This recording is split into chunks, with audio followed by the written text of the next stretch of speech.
Do you remember when the husk of the person known as Marion Cowigoen started this podcast? Well, she's back. And this is David Owen. Yeah, he's much perkier. And this is the podcast You Show Me Yours, where a married couple talks about the movies and television that they loved before the first date. And sometimes you question why someone would love a movie.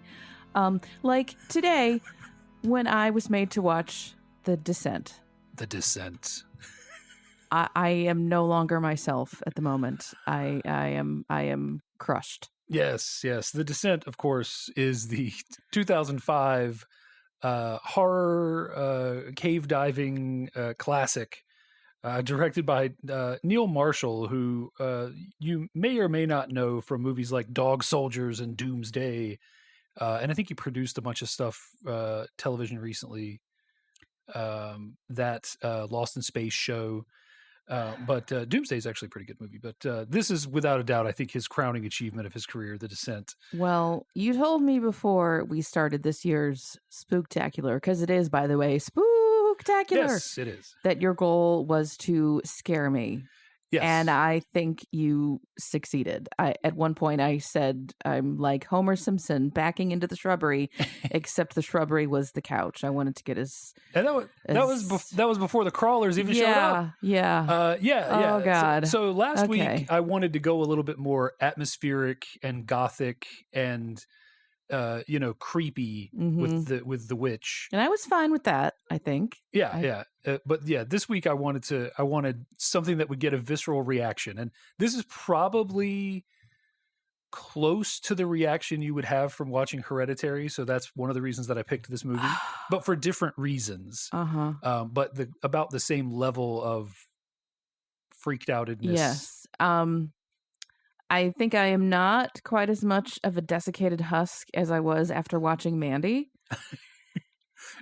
Mandy, a movie so that you hated so much you've written academic papers about. I have. About your distaste for it. I have. And then my professor was like, I'm going to show that to my girlfriend. Yeah. And I said, I am not responsible for what happens to your relationship if you show her that. And he said, well, okay, maybe not.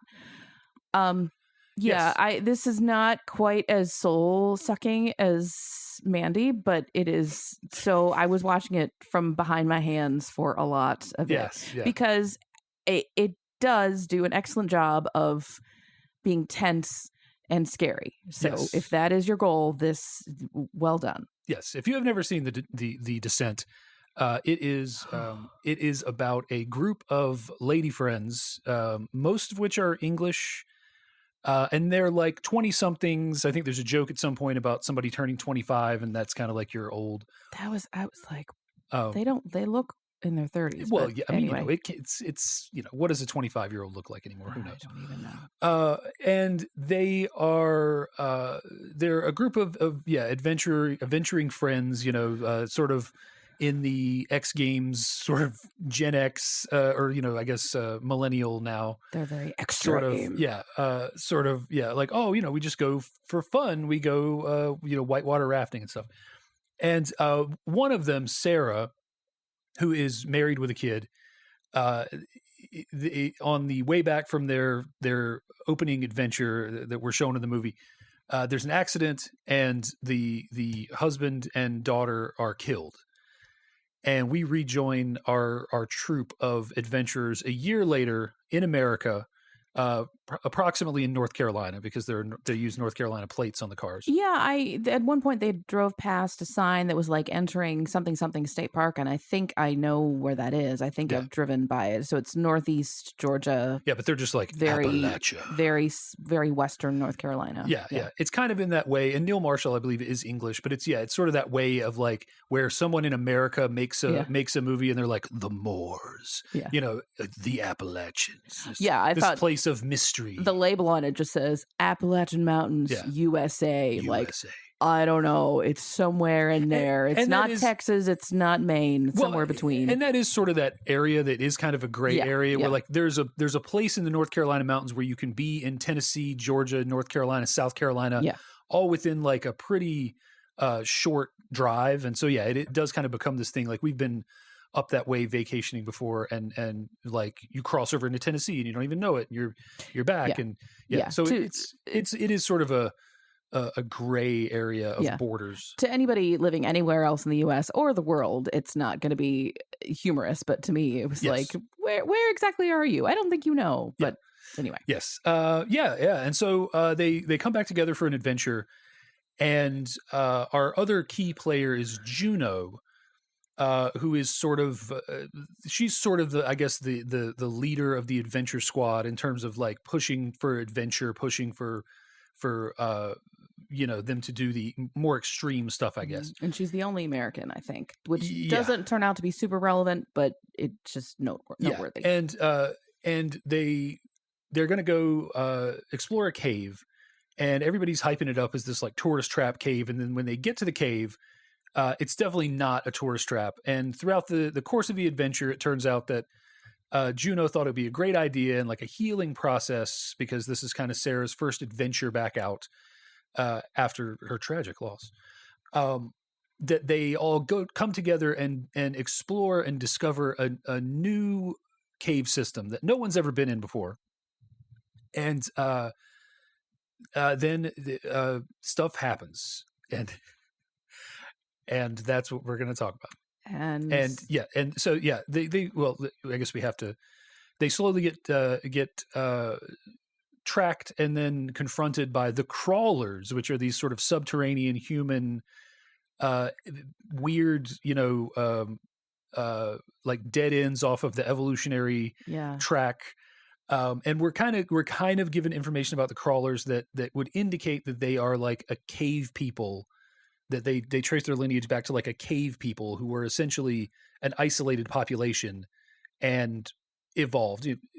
Evolution doesn't really work that fast.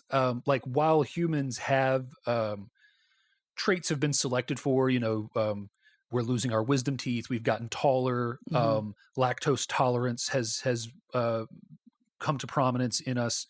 The sort of evolution, which is basically evolving into these sort of blind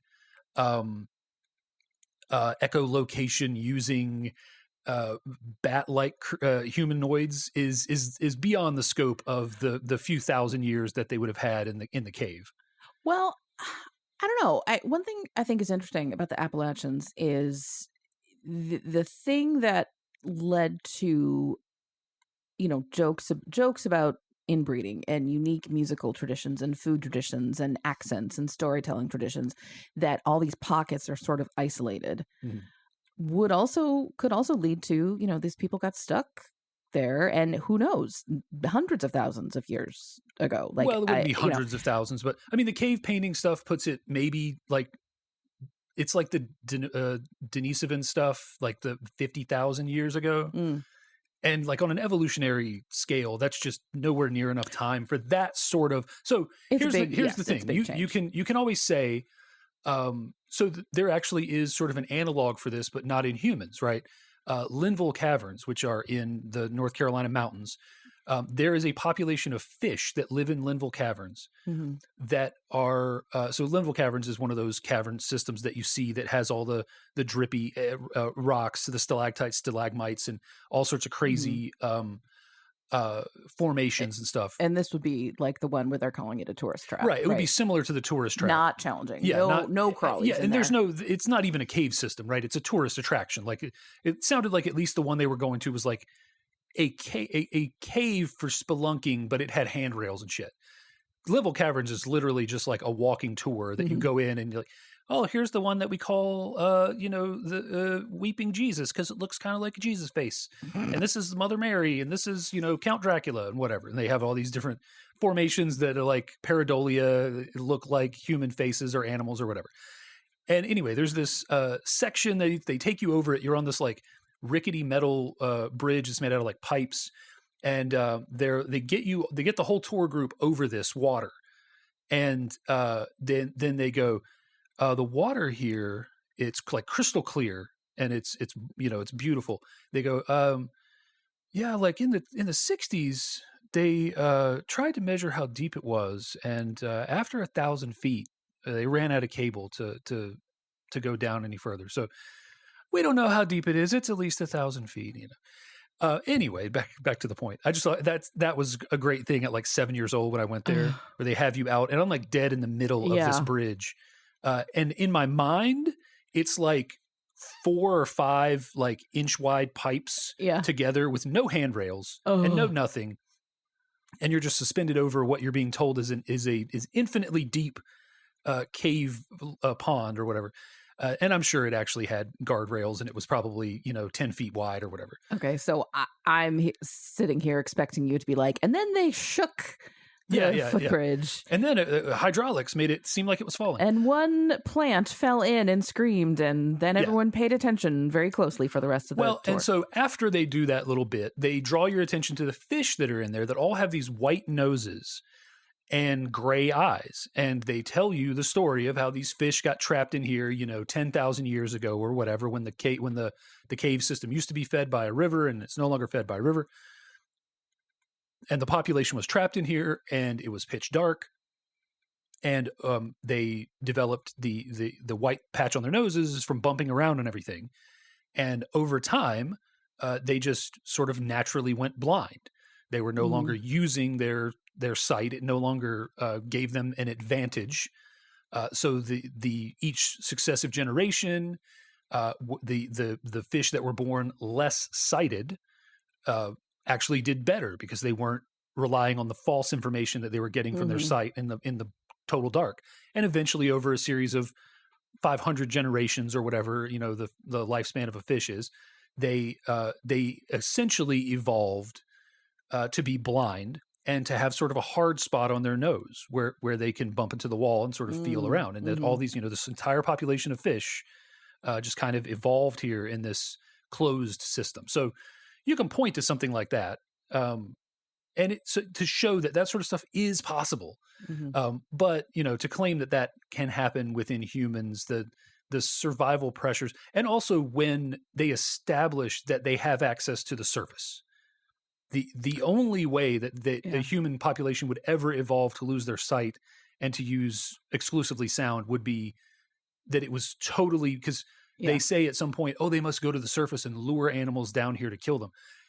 If they were ever setting foot outside, that resets, sight would continue to be a survival advantage, and they would never eliminate it. So I thought about that. Or maybe they go out when it's pitch dark, or but even so, like if you're even a little bit close to the ground, there's enough light filtering in that it's not that pitch black where you need echo. And they were saying, we're miles under the ground and all this stuff. Like, sure, and if they were isolated, and you could have done a thing where like, there are these drones or like hunters that do still retain a little bit of sight, and they make that your like villain. Like instead, there's one particular crawler called Scar. You probably didn't even notice him. No, who has like a distinctive look, a distinctive scar on his face. Okay. But yeah, so it's it's a little flimsy, but I'm willing to give it a pass, because all in all, it turns out into a great horror gimmick to have these like things underground that have been lost to time. Great is not the word that I would use, but effective. Great. Sure. Yes. Well, I had two questions. So there's a lot of them. Yeah. Oh yeah. And no one ever says, we got them all, but like there's like an infinite number of these things. And yes, this is a very extensive cave system, it seems, but it seems like they would not all be able to survive on the stupid people that come in there, or the animals, or it's just more than I would expect for what has got to be a limited food supply. And I never saw any babies or young ones. Well, so you did, but let me one point at a time. Okay. There are mounds and like she climbs out of the cave, she being Sarah, on a pyramid of bones. Yes, but they see hundreds of animal carcasses, animal skeletons, when it all sort of starts to hit the fan. Yes, so, but how many thousands of years worth is that? Well, sure, but I'm also saying like there, of all of the improbabilities, that could be a population of 50 individuals. Like we only see maybe 8 or 10 crawlers killed. We only ever see on screen maybe 6 or 7 crawlers at a time. Like at the very end, we see like 3 or 4 of them in a fight scene with our final 2 protagonists.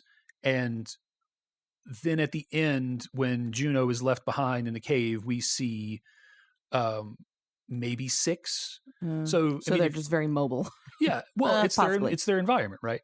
And yeah, just to get out of the way, because mentioning something like Juno left behind.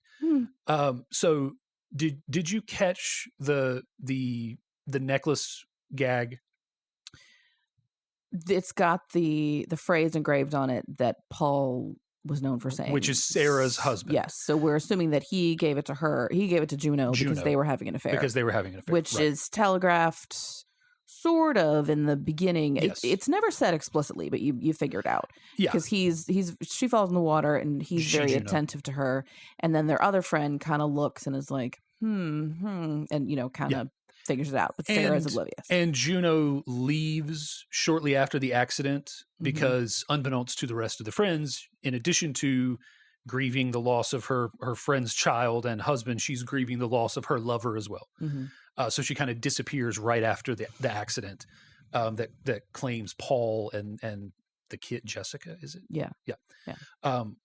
So and during the course of when the shit hits the fan, Juno accidentally kills Beth, I believe it is, one of the 2 brown hairs, or one of the 1 brown hairs. Yeah, I can never remember. It's the one with the bob, the short hair. And as Beth is dying or falling, she grabs Juno's necklace. This necklace that Juno has like kissed a couple times and like, when she's like hyping herself up, similar to like crossing herself or whatever.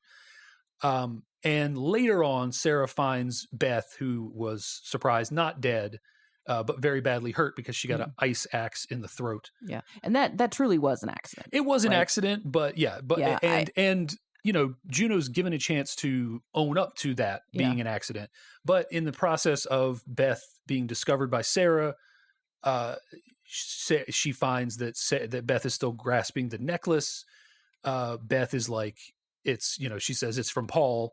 I'm sorry. And then Sarah looks at the necklace, wipes the blood off, and sees Paul's famous phrase, was it love every day or something? Yeah, something stupid. Yeah, some sappy thing.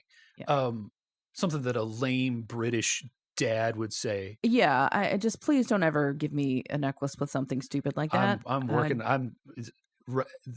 It is my goal from this point forward. Like we got some time till Christmas. I'm coming up with a slogan that I say all the time, and I'm giving you a necklace that has it on it. I got one for you. Live, laugh, love. Yeah. Unique. No one else has that. Yeah. Or live, love, laugh. Laugh, live, love. Yes. Question mark. And Live, question mark, laugh, question mark, love, exclamation. And then we're also going to get word art that says eat in the kitchen. Yeah. And wash in the laundry room. And wash your hands in the bathroom, because no one's ever thought of that. I like in the bathroom, I like wipe, because we're going with the one word theme. Yeah. I always thought yum would be nice for a kitchen. Oh, but I thought you were going to say the bathroom. Yum in the bathroom? No. Oh. Right. That's why I thought it was weird that you were going to say that. Oh God. So anyway, Sarah goes feral through the course of the climax of this movie. She is dumped into the body pit.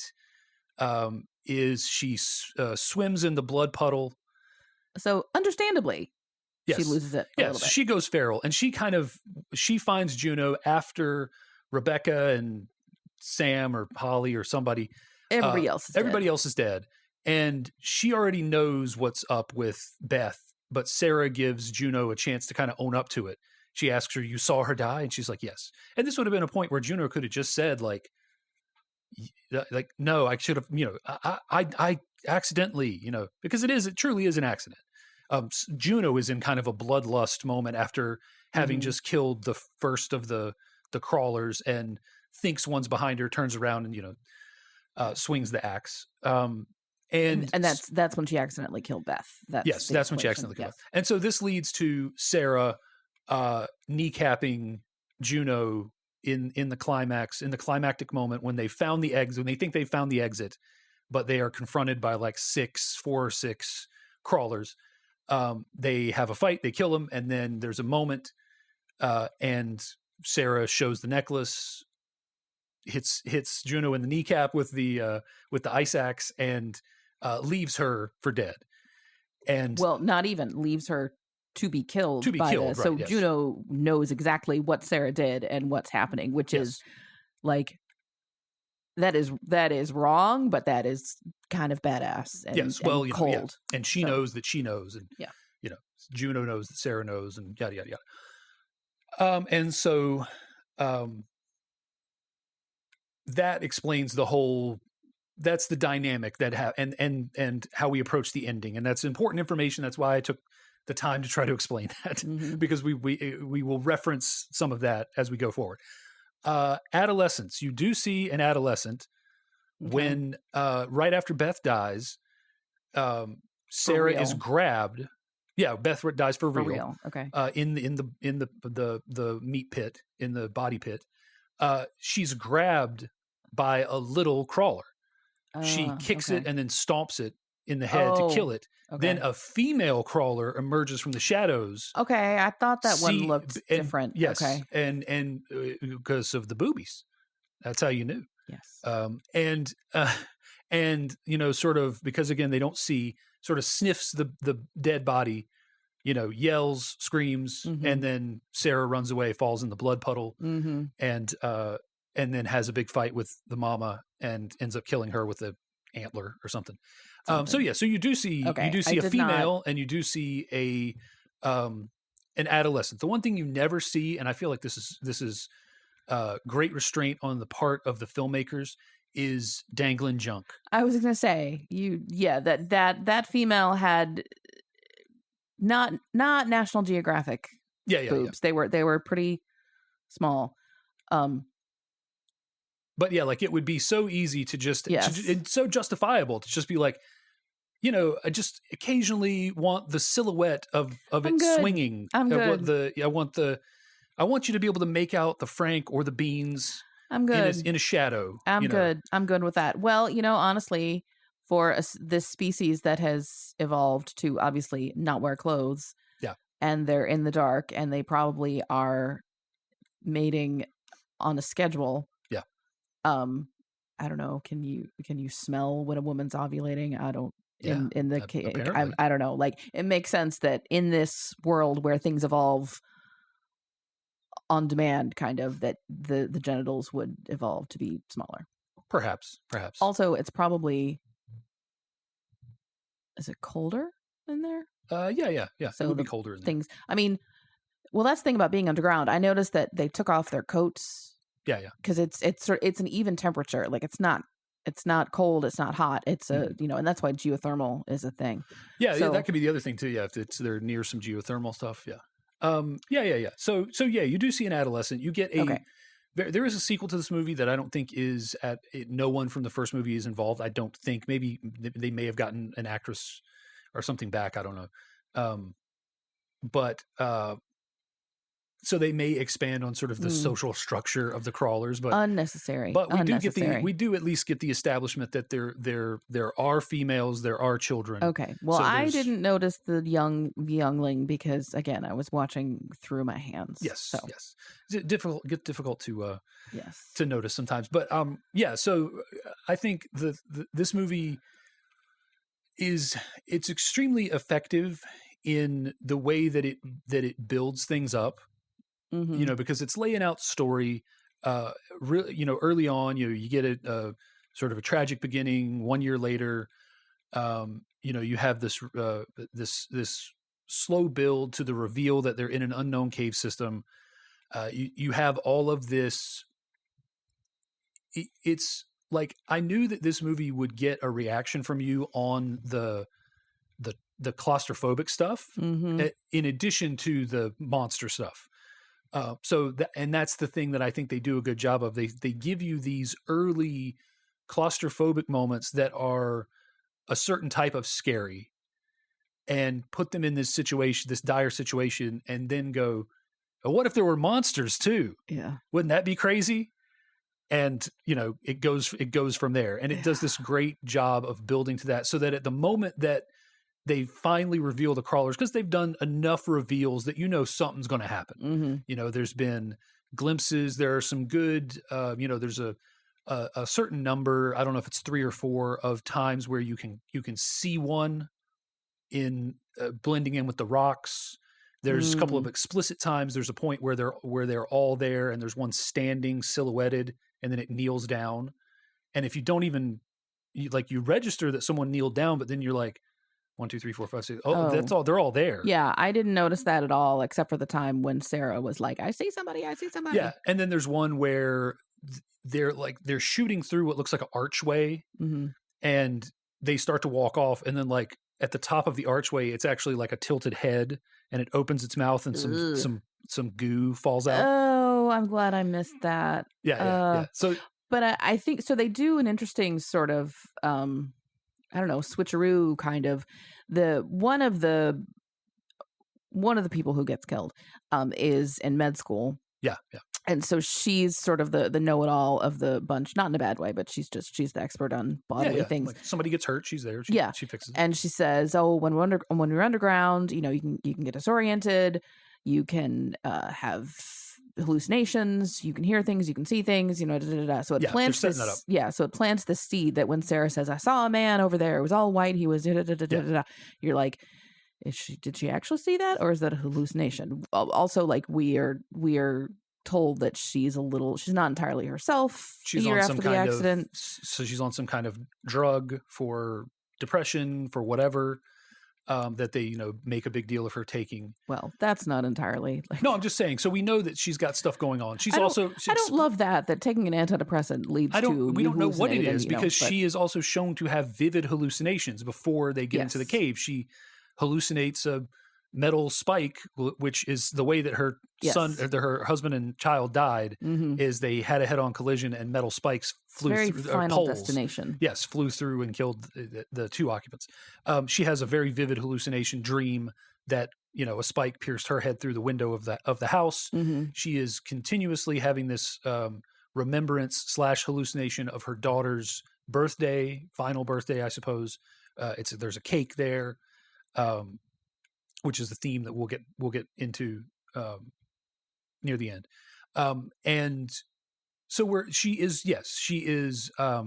designed to be unreliable. Yeah. In a great way. Yeah. That does, when she does see the thing, that no one else sees it, and there's kind of a moment there where they're like, "Are you okay?" And she's trying to say "I'm not crazy," Yeah. So that's always great when they can manage to call into question the sanity or reliability of the person who's the first one to see the thing. That's why you usually let the stoner see the ghost first or whatever. Well, and I was prepared for somebody to think that they're killing a crawler, and then actually we're killing one of them, which isn't how Beth died, but you could see that happening.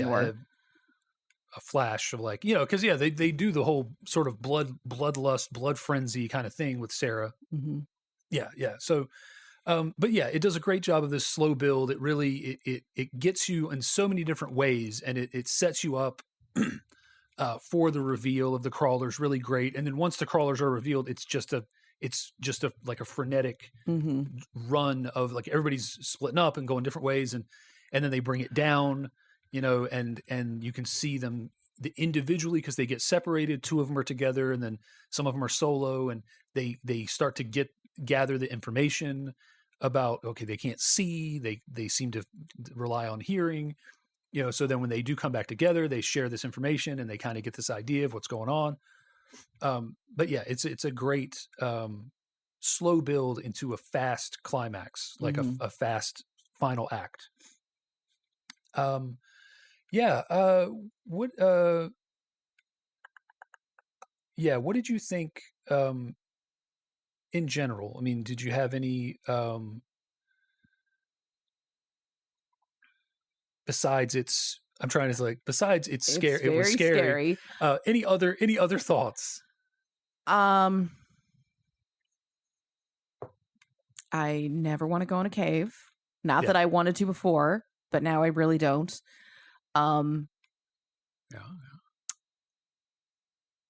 Especially since before the crawlers even show up, they're going through one of these tight little tunnels, and then there's a collapse, and the tunnel collapses, and they're stuck. And I was like, that shouldn't be a thing. No, and but this is a quote undiscovered cave, and so I don't know. Like,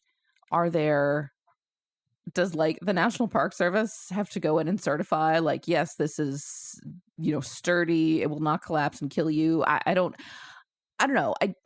I am all for like rock climbing in a gym, hiking in a place that has trails. But when you are just out there subjecting yourself to nature and the stability of rocks and, trying to prevent gravity from doing bad things to you, I am not that trusting. Yeah. Like, they had a point where they have to climb across this cavern thing, and they're putting cams in the rocks. And which we know and love from our previous episode about vertical limit. Yes.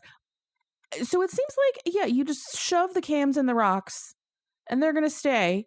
Yeah, they're like, and then they're reverse spring loaded. Yeah, and then you can take them out when you're done. And I was like, I don't trust that at all. That's no. And I really thought that was going to be how the first person died. That the cam gave way. Yes, because they make a point of some of the cams got lost in the rock collapse. Yeah, some rope in the cams. And so they use one that's left in the rock from, turns out, they say it's hiking equipment from hundreds of years ago. Yeah, like 100 years ago, I think they said. Close enough. Well, yeah, I guess in the 1700s they didn't have hiking equipment. Spelunkers in the It's a revolutionary era. I'm going spelunking. And it turns into a musket later. Yeah.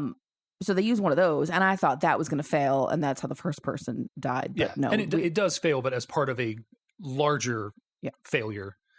And they do that good job. They sprinkle that stuff in, these indications that people have been there before, but not for a long time. Mm-hmm. And even though they do show some like fresh-ish looking human skulls, you don't get a lot of indications that there are people coming in regularly. Yeah, they're all picked pretty clean. There's not a lot of gore. And for all we know, those skulls are other crawlers, in a closed, even though it's not closed, we've been over that. I don't want to beat that dead horse. In a closed system like that, like eating your elderly or your injured would be a pretty common practice. Yeah. So those could be crawler skulls, and but they do that great job. And the thing that's fun is they're indicating that as you go through the movie, you kind of figure out, and then they explicitly say the people who came in from the other side, from the other entrance of the cave. Mm-hmm. So that, as they're coming through from the entrance that they found, the stars of our movie, they're sort of pressing through there for the first time. But when they get to this crossover point, that's the point that the previous explorers coming from the other side of the cave, that's the furthest that they seem to have made it, because they find one sort of, 1800s cam, but they don't find any more. So it would seem that they didn't make it past that gap where that scene happens, but who really knows? But yeah, they find an old miner's helmet. They find, they find the, I like it's a subtle thing when you first see it, but you see arrows drawn on the wall. Yeah. And Juno is going against the arrows because she's figured out, well, this was people who came in who were pointing the direction that they went, for the people who were behind them, not the direction they came from. And so she figures out to go the opposite direction. And then at first I like that they don't say that. Like, she just as a moment, she puts her flashlight on the wall, sees it, and goes the opposite direction of the arrow. And then later she's like, I found their markings. But I thought it was kind of cool that they, in a similar way that they don't completely telegraph the necklace thing. Like, I like it when movies sometimes trust their audience to put things together. And they do that. Yeah. Well, even if you don't pick up on the affair and the necklace and all that stuff, you could see this as Sarah's taking revenge on Juno for basically fucking up this whole... For the situation, for Beth. Yeah. So the other thing I wanted to ask you about was the the all-female cast. Like, Yeah. what do you think about this? 'Cause this was 2005. This all-woman cast, and it's treated so even-handedly. Mm-hmm. Like, they're never shown to be incapable. Yeah. Because they're women. They're doing all this extreme stuff. They're free climbing this chasm. It's kind of, and I know I'm asking you what you think, but I'm telling you what I think. It's kind of the place that you want to get to with representation, right? You just want to be like, look, this isn't a big deal. It's just a group of female friends that are going on an adventure. Mm-hmm. We don't have to explain why it's all females. We don't have to wave flags of and cheer it because we made a movie with an all-female cast. It just girls like the outdoors, Mm-hmm. and they make friends with each other, and they go and do things that boys do sometimes, because it's not a boy thing. It's just a thing that anybody can do. Yeah. And here, I like that they don't, and I don't remember if they did this in the marketing, but within the movie itself, it's not this like girl power Mm-hmm. thing, which I think can be justified in some cases, but can almost come out condescending, or like it can come off wrong in the end if you're like, oh, we're extreme girls. Yeah. Like if there was like, here's to the girls adventure club. Yeah. We're going to do anything the boys can do. Like, no, like it's just some badass chicks that go out and spelunk and whitewater raft and all that shit. Yeah. Well, and I think the thing that gets people killed is not, oh, I'm just a weak little girl, or Right, exactly. I'm so silly, I'm not good at planning. It's the fucking monsters, which would kill anybody. And the mistakes that are made by the characters, none of it is, Juno having too much ego and wanting to explore an unexplored cave. Hubris. It's not, Holly, is it? The boycott girl? Yeah. Thinking she sees daylight, but it's phosphorus on rocks, and getting ahead of herself and running and falling in a hole. Yeah, and at that point they're freaking out because they want to get away from the monsters. Right. So it's all that's before the monsters. Is it? Oh, when okay. she falls in the hole, that's before the monsters. Oh, you're right. Okay. Okay. Yeah, and there's a doctor about to be a doctor amongst them, like, and none of them are like, I'm a bikini model. Yeah, so it's just one of those things where it's like people talk about DEI or what the shit ever. This is to me just like the goal, right? Like we just made a movie, and it just happens to be an all-female cast doing stuff. We're not making a huge deal out of it because it's a normal thing. It's a thing that, and that's since you are a woman, I wanted to get. Am I? I didn't know. Last time I know. checked. Yeah. Yeah, I just wanted to get your input on it. Like, yeah, I think, the way that you make representation more accepted / less necessary is you just do it without making it a thing. Yeah. Like similar to, so right now, Kamala Harris is the presidential candidate of a major party, which is only the second time this has happened, and she's not making a big deal of it. Yeah. And the last time, I think it was a huge deal. And part of it now is that I think Democrats are like, okay, don't fuck it up. Don't talk about it, But also, like, the way you make it not a big deal is to not make it a big deal. Yeah. But yeah, I think it was a good choice. And, Neil Marshall, several of his movies, Doomsday for sure, have a female protagonist. So I don't know that he's some great feminist or something, but he doesn't shy away from portraying women in a badass way and not calling out the fact that they're women. Like, oh, she's a wasteland warrior, but she's also hot. Like, she wears a bikini, right? Yeah. I think a lot of people hang on to the trope of women are so emotional and there's so much drama. Yeah. And so you could argue that the Sarah Juno thing is that, but you were fucking my husband. So yeah, like I think because I think even the way that they deal with that is done in a way that is not like you could replace everybody in this movie with a man Mm-hmm. and you wouldn't have to change any aspect of the script. Like, I can't think of anything you'd have to change. Well, you could argue that with men, they would have met in a parking lot and fought it out 6 months ago. I don't know. Well, but I mean, she didn't know until they were in the cave. You know what I'm saying? Like, She might have known a little she bit. might have suspected, but she didn't know until she was in the cave. Yeah. So I'm saying, like, you could. This is sort of, to me, the essence of what you. So either someone's gender or racial identity or cultural identity matters as a character, or it doesn't. Mm-hmm. Some of these women are English. Some of them are at least one of them is American. None of that matters. Mm-hmm. There isn't anything like, to a certain extent, you could say Juno being American is a deliberate choice because then she's the cowboy. Mm-hmm. Oh yeah, Yankee, cowboy. But other than that, there isn't any aspect of this that says these have to be women, that these have to be a certain nationality or race or religion or any of that stuff. And when you write characters like that, don't, let's not care what they are, Mm-hmm. like Superman doesn't have to be white. Mm-hmm. He's a fucking alien. He can be any color you want him to be. Yeah. It doesn't matter. Like, he's been normally portrayed as white. I get it. But like, it doesn't have to be, there isn't anything intrinsically white about, Superman.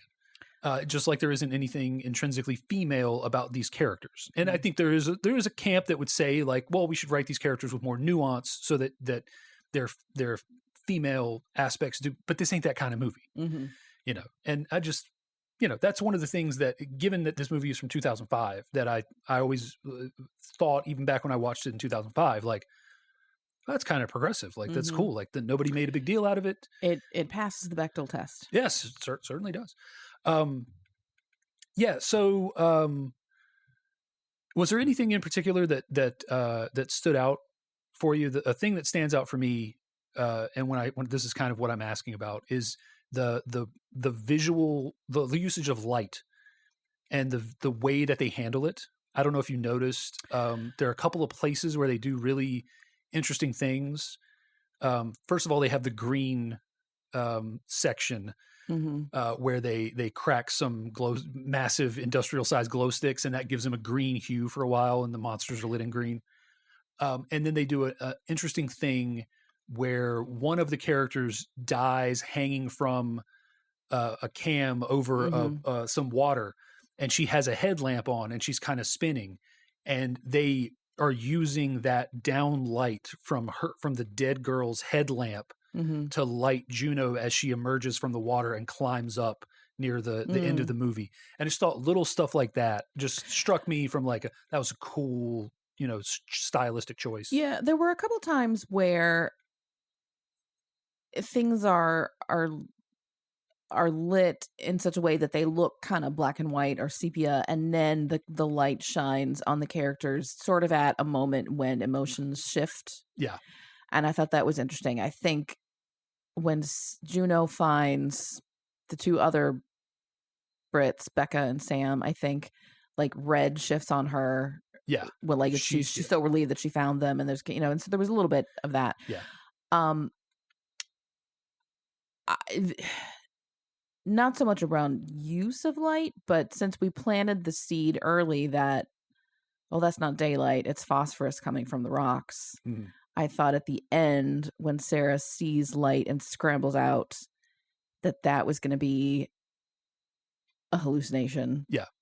And everything after that is her in her mind and not real. Yeah. So this is probably as good a time as any. The other, well, we will talk about the ending here to cap it off. But the other thing I would say is the sound design, like all the sounds. You're in a cave. The creeping, the drips and the drops, but also the music is incredibly sparse throughout the first of the movie until it's not. Like there are points where there's one scene in particular where the two blondes, Rebecca and whoever, Sam, I don't know, they are up on this like rock shelf hiding, and a creeper is right over them. And this is when they realize that they can't see.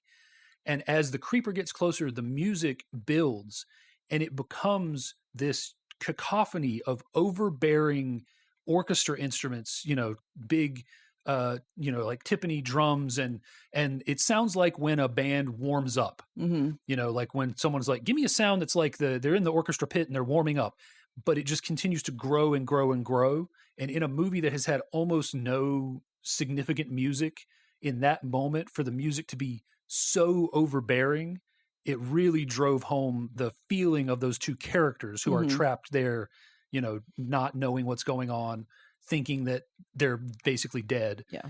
And coming to that, the music fades out as they come to the realization that, he can't see us. But that, that stuff, it's just another one of those movies. Like at this point, I don't think Neil Marshall had made that many movies, maybe 2 or 3, but it's just another one of those things that we say so often is it's just a mid-level director who just does great work, like just a professional doing professional work.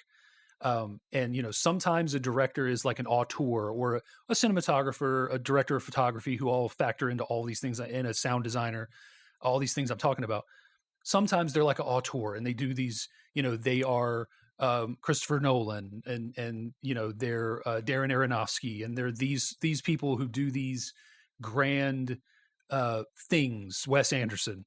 And sometimes they're just a dude with like a $20 million budget and a small crew making a movie that is just well done and squeezed every ounce of performance and design and acting and creativity out of everybody who was in it, and it's just a super solid movie. And that's like totally what this is. Yeah.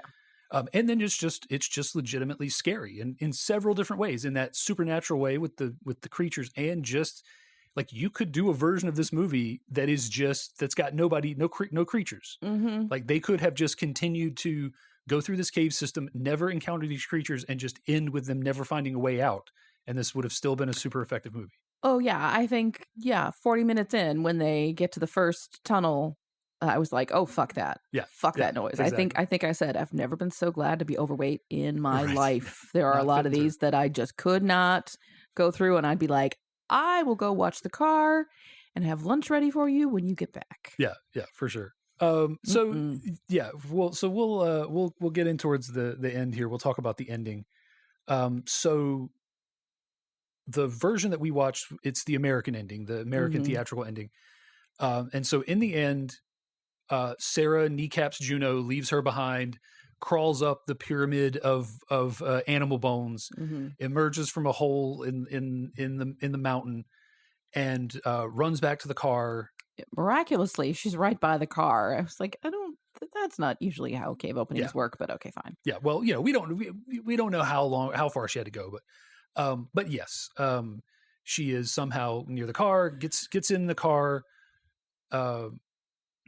drives away, stops to have an emotional breakdown, leans out the window, throws up, turns back, and what is presumably the ghost of Juno is in the car. And roll credits. So, I guess the basic interpretation of that is like, yeah, she escaped, but she's got demons. The killing Juno is going to haunt her.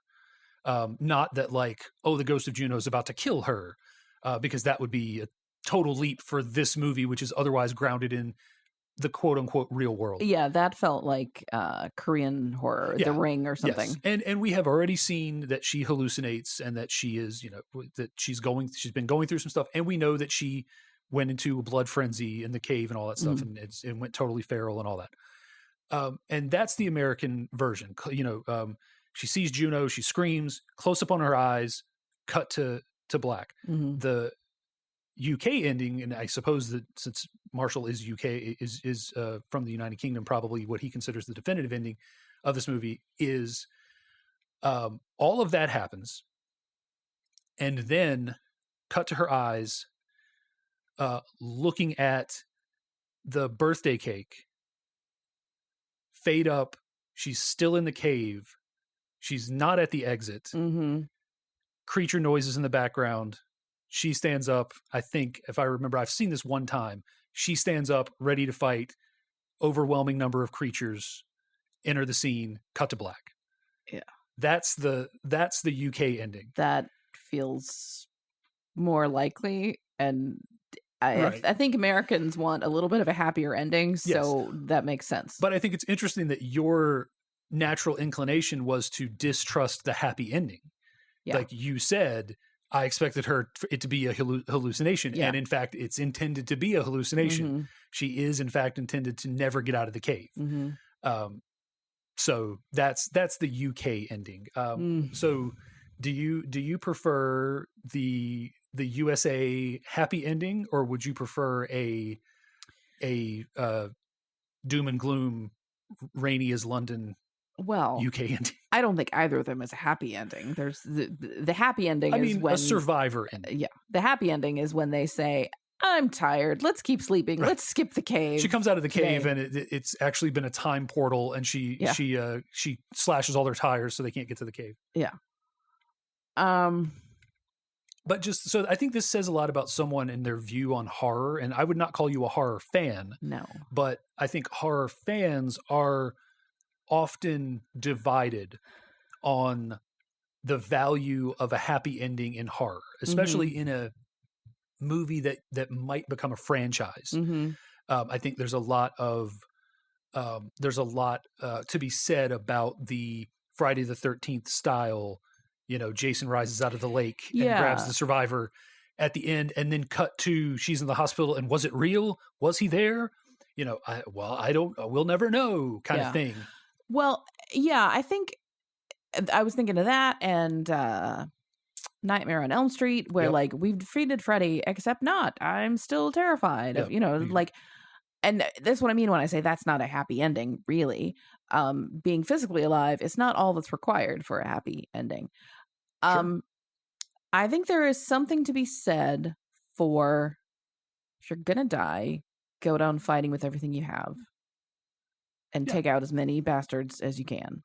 Yeah. And that ending is not necessarily like that ending also leaves it up for a sequel, right? Like there is a opening to The Descent Part 2 that is the escape scene where she pushes her hand through the, like imagine that is the beginning of the next movie, is just that scene where her hand pops out of the moss and then she climbs out, and runs to the car.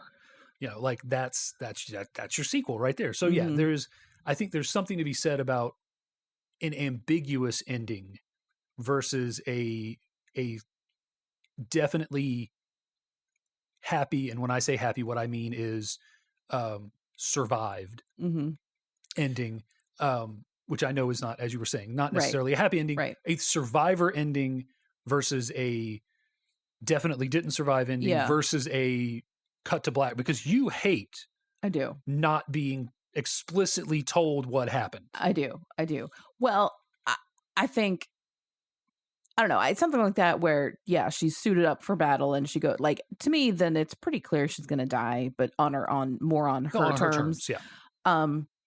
But yes, ambiguity for the sake of, haha, you'll never know. I don't like that at all. Right. I think also, though, I mean, part of the horror that she's living in before she even gets here is this constant memory and grief. Right. And so in the end, dying is peace. Sure. Whether you think she's going to be in the afterlife with her family or she's just, it's done and she's not tortured anymore. Either way, that's can be interpreted as a happy ending. Maybe she's just with her daughter in the afterlife. Maybe not her husband. Right. Maybe because if you look, the accident is his fault. It's his fault, their fault. They're arguing. Not even really. Well, he's the one who's driving, and he drifts into the middle. And he's not just not looking at the road. He's looking at her as they're kind of arguing. Yeah.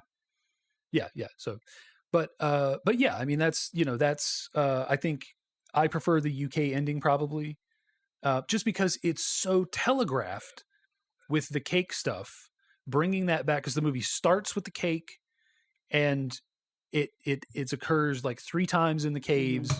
then bring it back to that, and yeah, do the fade to black on her ready to battle, I think is a great way to end it, versus this sort of she survives, Ghost of Juno, what so now her life is worse. Great. Right, exactly. Yeah. So yeah, I think it's, and like I said, they telegraphed it with that's not daylight, that's phosphorus. So yeah, like, so it could have been Chekhov's optical illusion. Like, why are you saying that if it's not going to pay off in the end? Yeah, exactly right. Yeah, and I think that may be why they planted that seed for the other ending, or the original, or whatever, the UK, the official ending. I think that's. I don't think there's much else to talk about. I mean, I think this is just, the movie's just a ride. It's legitimately scary. Yes. Which was my goal. Because I think this one was the jump scare / just like claustrophobic, that sort of stuff. Because that sort of stuff's scarier than monsters in a lot of ways. Yes. And I think this movie does a great job of that. So, yeah, I think when the actual monsters came, I was not nearly as scared. The thing that had me watching through my fingers was going through tight spaces, and it's dripping everywhere, and they're sweating, and they're dirty, and they're this and that. Like, that was worse. The monsters, like, okay, whatever. Yeah. All right. Well, yeah, I think that's it. I think so. Yeah. Well, folks, we would love to know what you think about this. Did this movie turn you into a desiccated husk of a person like it did me? Briefly, again, I think not as bad as Mandy, but close. Let us know what you think. You can reach us by email, or you can send us a message on Facebook. Our handle's the same for both. YSMY Podcast, YSMY for You Show Me Yours.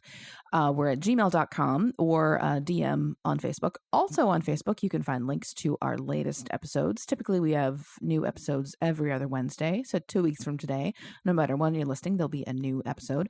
But during the month of October, it's Spooktacular. So it's episodes every week, which is this year, 2024.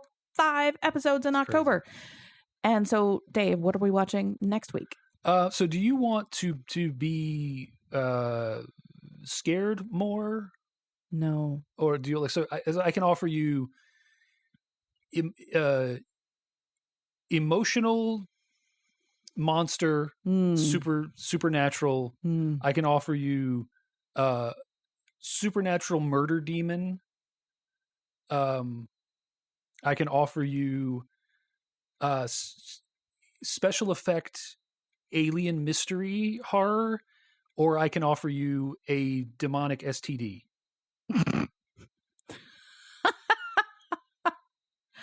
I couldn't possibly choose. Number 2.